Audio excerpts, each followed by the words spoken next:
what do you want me to call you?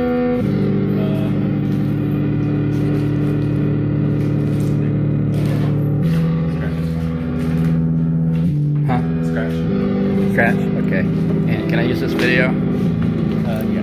Do you want me to hide your face or not? Yeah, that's fine. Okay. I mean, hide your face, right? Yeah. Okay.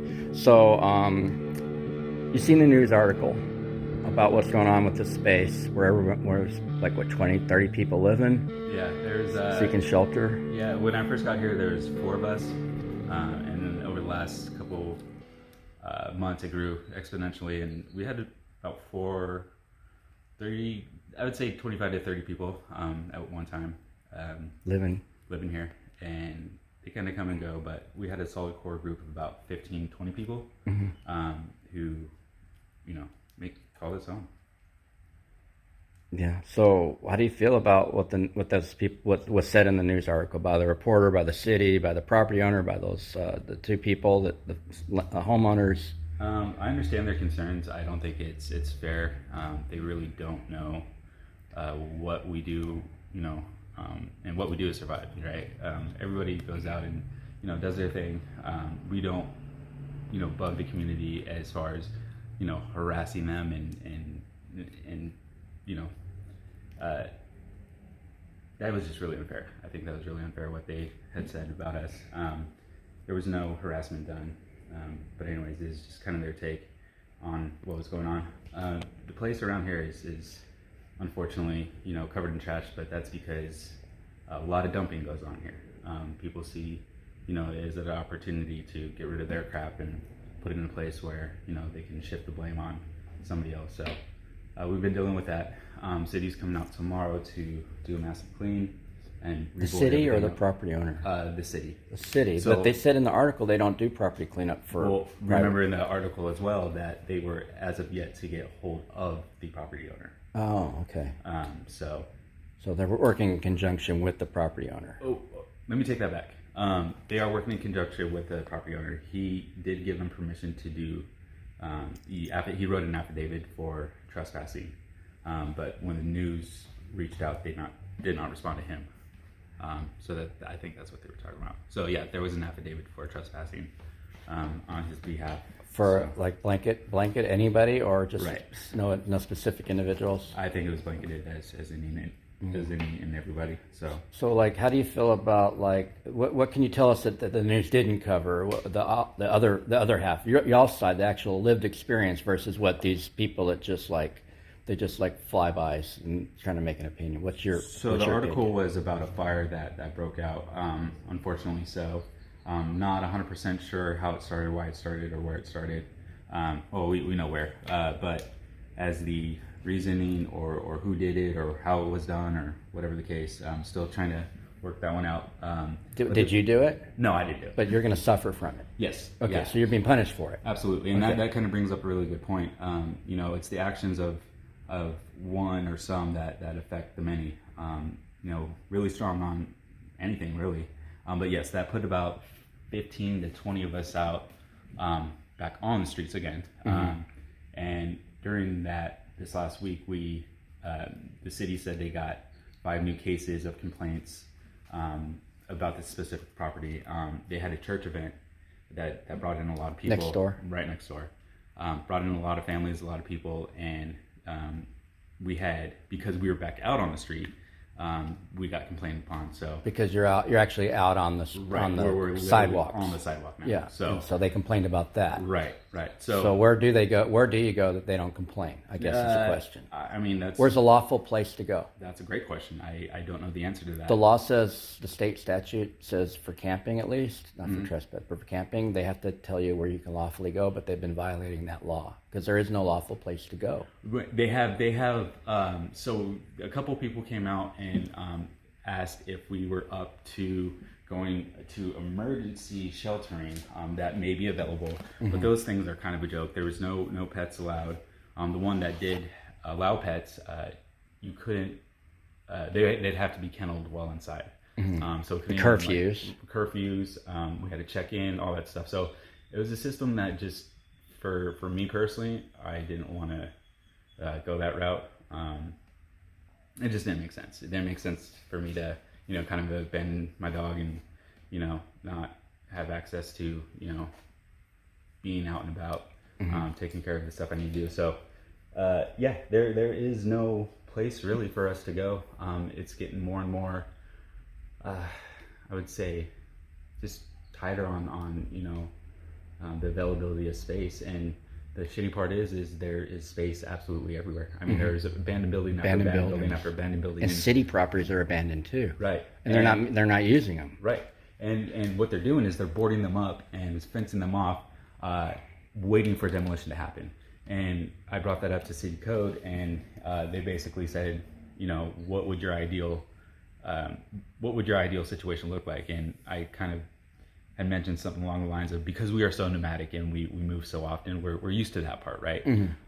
But the thing is if we could take these abandoned sites and turn them into a space where we can stay up until permits are pulled, and even through the process of day of, within that time frame of when demolition is actually going to happen, then continue to move on.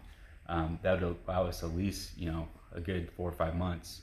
The process now is so backed up. I'm not sure exactly how long it takes to pull permits, but I know the demolition crews themselves are completely backed up. Yeah. So it takes years to get housing. Right. Oh, and that's if you qualify on a scale of,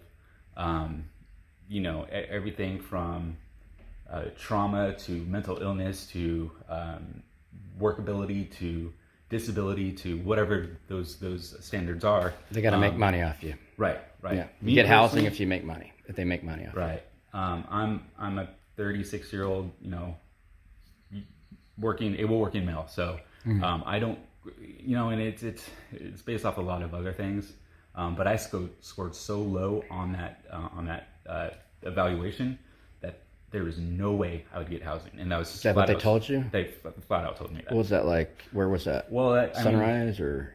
It was at Mosaic. Mosaic, Through the Charlie Center, and I love Leah to death. She's helped out so much. The Charlie Center? Charlie Center, right. Okay. She has done a great job. I was able to get my birth certificate and Social Security and license all through that system, which helped out an immense amount. But she had said because of my evaluation score, there's no way I'd qualify for that. So in the meantime, you're surviving, and Right. there's no real option for you other than maybe an emergency shelter where you have to give up your dog or kennel your dog and have to deal with a bunch of rules. And you wouldn't be able to do your work and that kind of thing. So those are things that people complain to me about. Right. Plus, did you know that if you go to emergency shelter, your house, and they consider you sheltered, so they take you off the housing list so you don't get housing?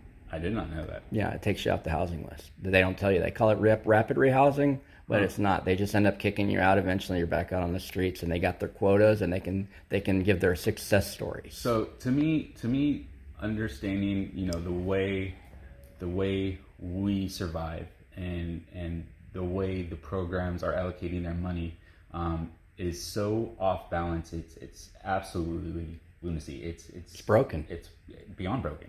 Yeah. I don't know if it can be repaired. I mean, here's the deal. Like you look at who operates HUD and who runs these programs. They're all intertwined with each other, so they're working so closely together that they benefit off of the Of the homelessness. shortcomings Yeah. of one versus the other, and it's really unfortunate. There needs to be a solution where everybody can benefit. I mean, there's absolutely enough resources, absolutely enough space to do it, but it's to come down to money, And willpower. and willpower, and the power of the will of who run all that shit. So the powers that be are this is a whole different interview, but it's just there's a lot to it. There's a lot to all of this.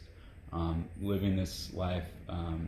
I came out here from California about 4 years ago, and I was forced into homelessness almost immediately when the company I worked for all of a sudden just closed up. I was in sales and marketing for a solar company, and they just shut down and gone. I remember that was a big boom for a while. Yeah, so I had friends working in it, and they couldn't make no money, I guess. Yeah, I mean, there's definitely money in the industry.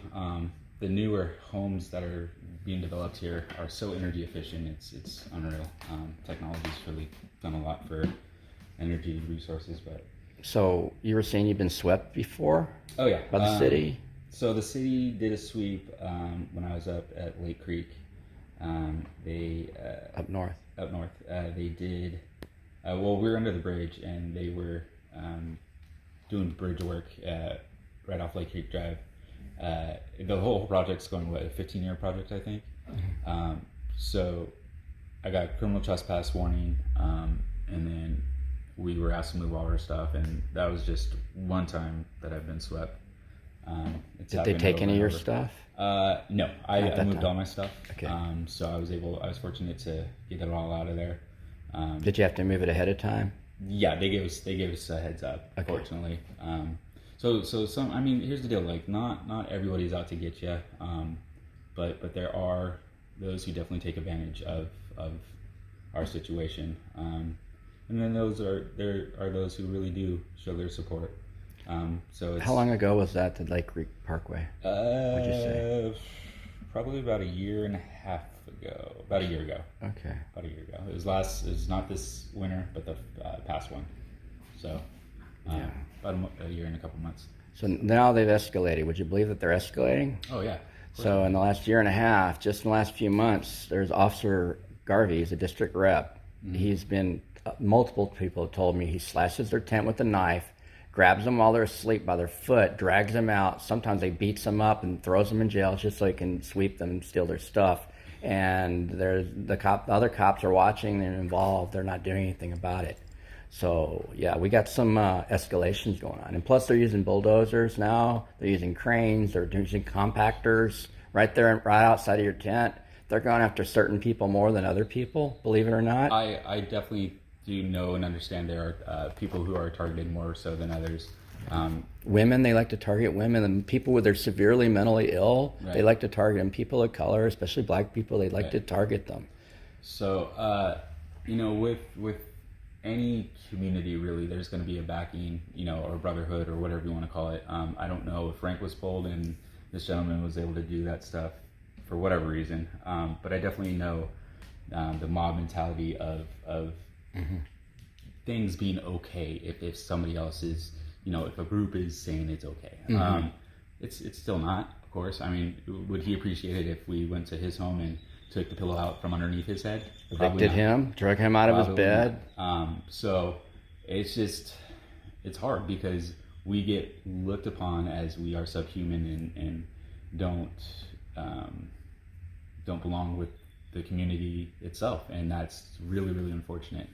There is so much talent and so much wealth of knowledge within these communities. It's unfucking real. Like, mm-hmm. I was just blown away by the workmanship, by the work ethic, by the intelligence, by the street smarts, book smarts. I mean, everything rolled into one. And the caring, the mutual aid. Absolutely. People couldn't survive. A lot of people wouldn't survive if there wasn't other people in the community helping, like in the unhoused community helping. Right. So, and I've seen that for years. I'm one of those who actually, I'm a finder. I go out and find shit, and I do a lot of dumpster diving, and I find and come upon some really cool shit. You will not believe the stuff people throw out.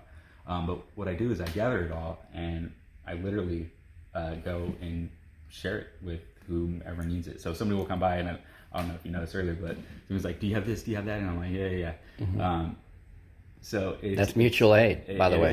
It is. And it's at the grassroots level. Yeah. It doesn't need a church to help. There's actually things that we could do, and the more you support that mutual aid, the stronger it gets. Right, and it's an amazing thing to see. Just people having each other's back. For the right reasons, helping out as best they can. When you have nothing and you can give nothing, or you can squeeze out anything you can to give somebody, like it's awesome to see. And I think it also calls to your human nature, because you could just worry about yourself. There's a lot of people just worry about themselves and their own survival, and they certainly have a right to worry about their own survival. Oh, for sure. But then other people like you and others, they become this mutual aid network, and that's just something in their nature that shows their human nature. Right. The saying goes, you can't pour from an empty cup. So of course you got to take care of yourself first. Oftentimes, I do tend to put myself on the back burner, and you know, the stress comes with it, and the high anxiety of, you know, being able to get things, you know, where they need to be. But it's to help, I guess, those who, I don't know, but it's hard too. It helps you too, in a way. Right. Yeah. It you know, does. it helps you be a human. Calories is work in Right. physics. You have no idea, like literally up in elbows in just stuff that people wouldn't want to be around, and it's to, you know, waste not, want not. People throw away some amazing shit, and I used to dumpster dive in my life when I was younger for different things. When I was a kid, my grandfather, when we camp, he'd let me dumpster dive for my allowance for cans, right? Yeah. And then when I was doing IT tech in Dallas, we were always looking at behind places for used laptops, monitors, and, you know, behind Fry's Electronics. Right. You like, so I have my little honey hole spots where you know, businesses, like for example, you know, businesses have to discard their expired you know, drinks or bags of chips or whatever the case, right? But it's still good. Oh, absolutely.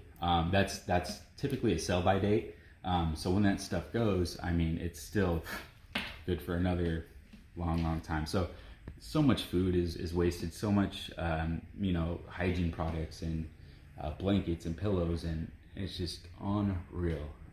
But that's, you know, we live in a world where everything's so instant now and you know, available, that people really, I believe people take things for granted.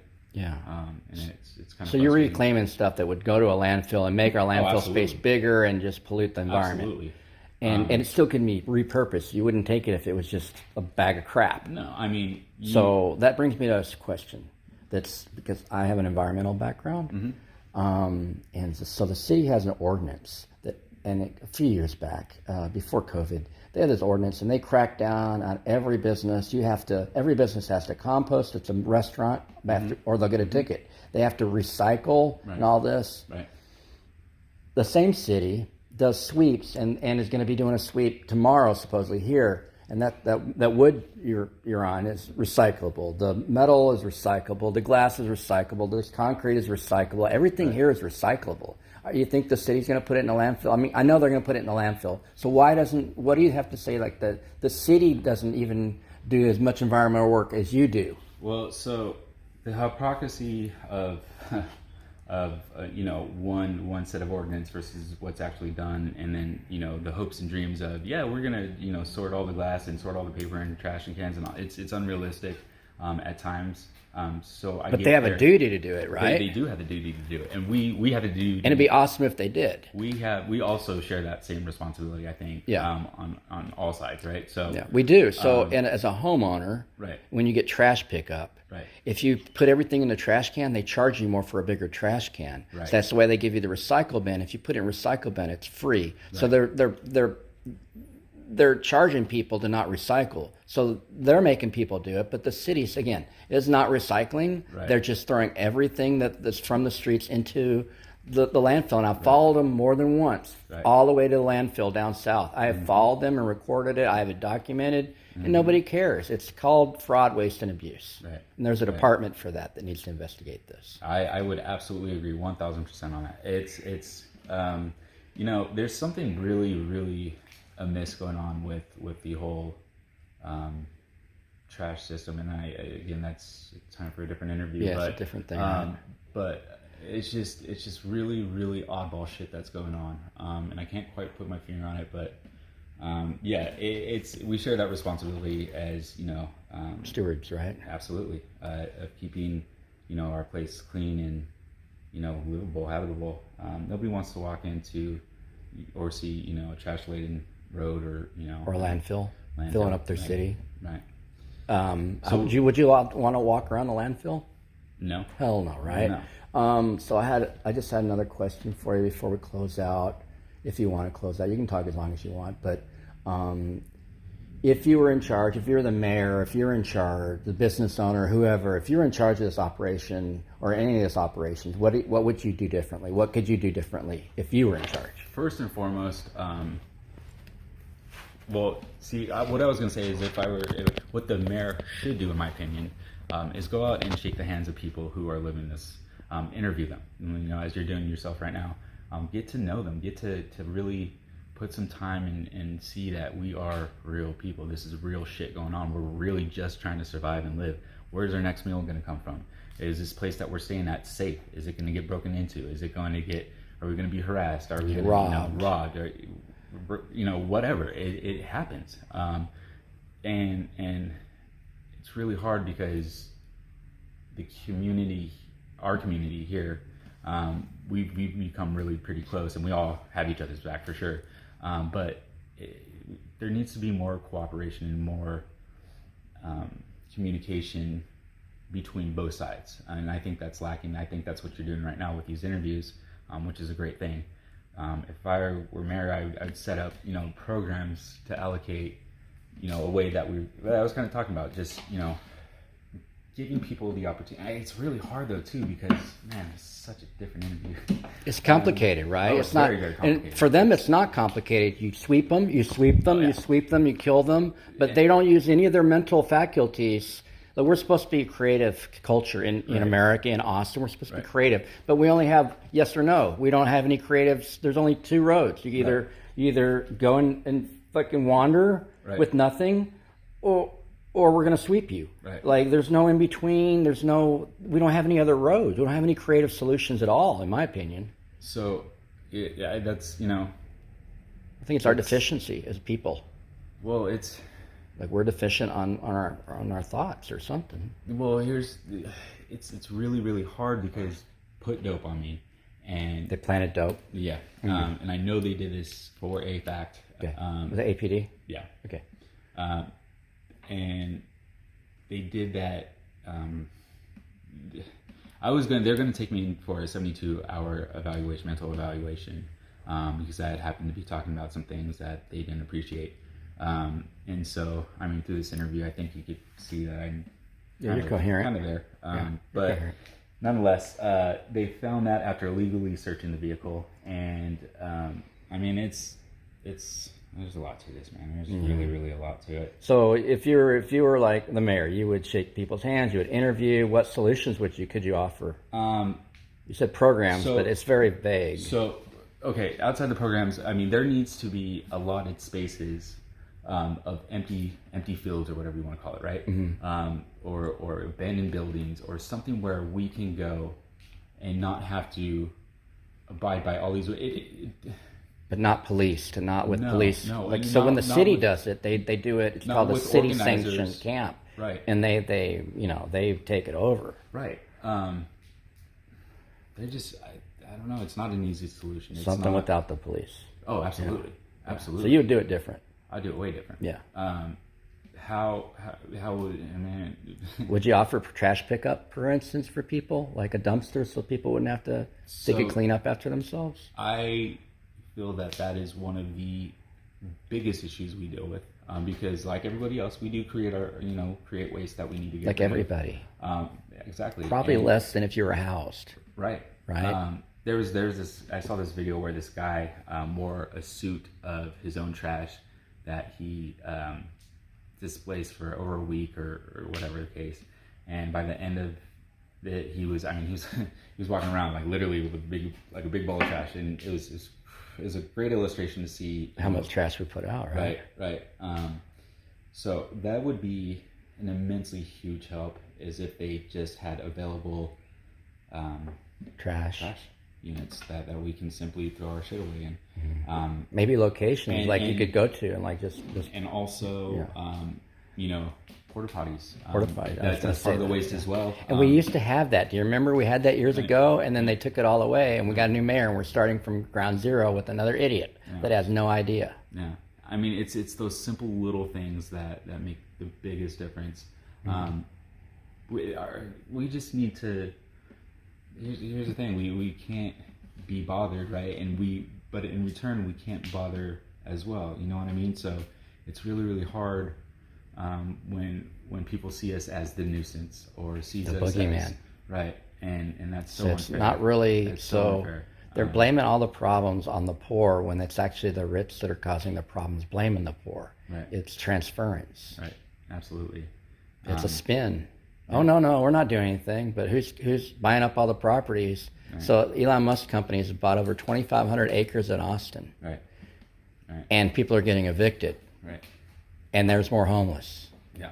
So yeah. I mean, there's so many vacant properties and so many vacant buildings and so many vacancies that if we were allowed to, you know, be in these spaces without being bothered, I mean, I think it would benefit both sides. I mean, it would, you know, probably pretty much disappear out of, you know, because out of sight, out of mind. And that's I think what's really important to the people who, you know, don't see us as, you know, whatever the case, but equal. Right. Yeah. And you know, we're just trying to survive. We're just trying to do our thing. So cool, man. Well, I appreciate the interview. Is there anything else you want to wrap up? Any good?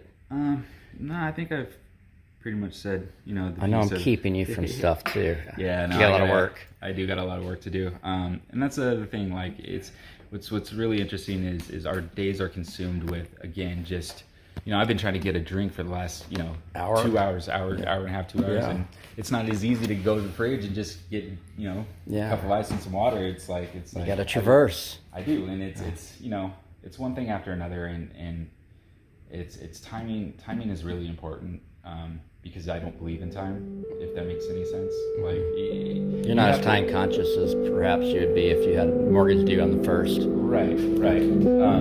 But to be able to take those steps and do things.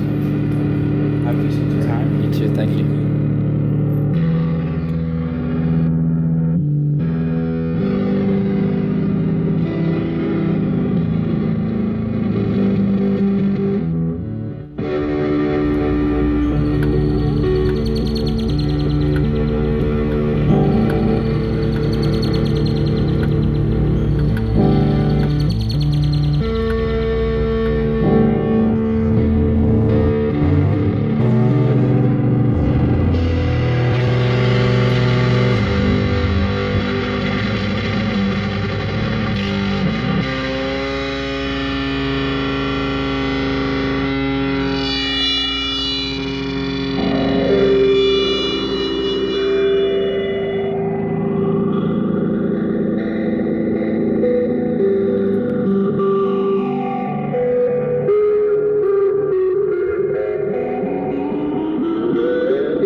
Friends have been kicked out without a housing opportunity 7 times now in 3 or 4 months.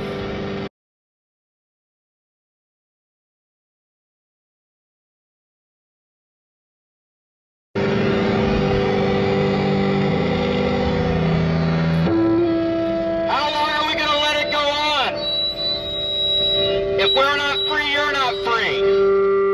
Freedom is a right. All you gentry, wake up. You're on stolen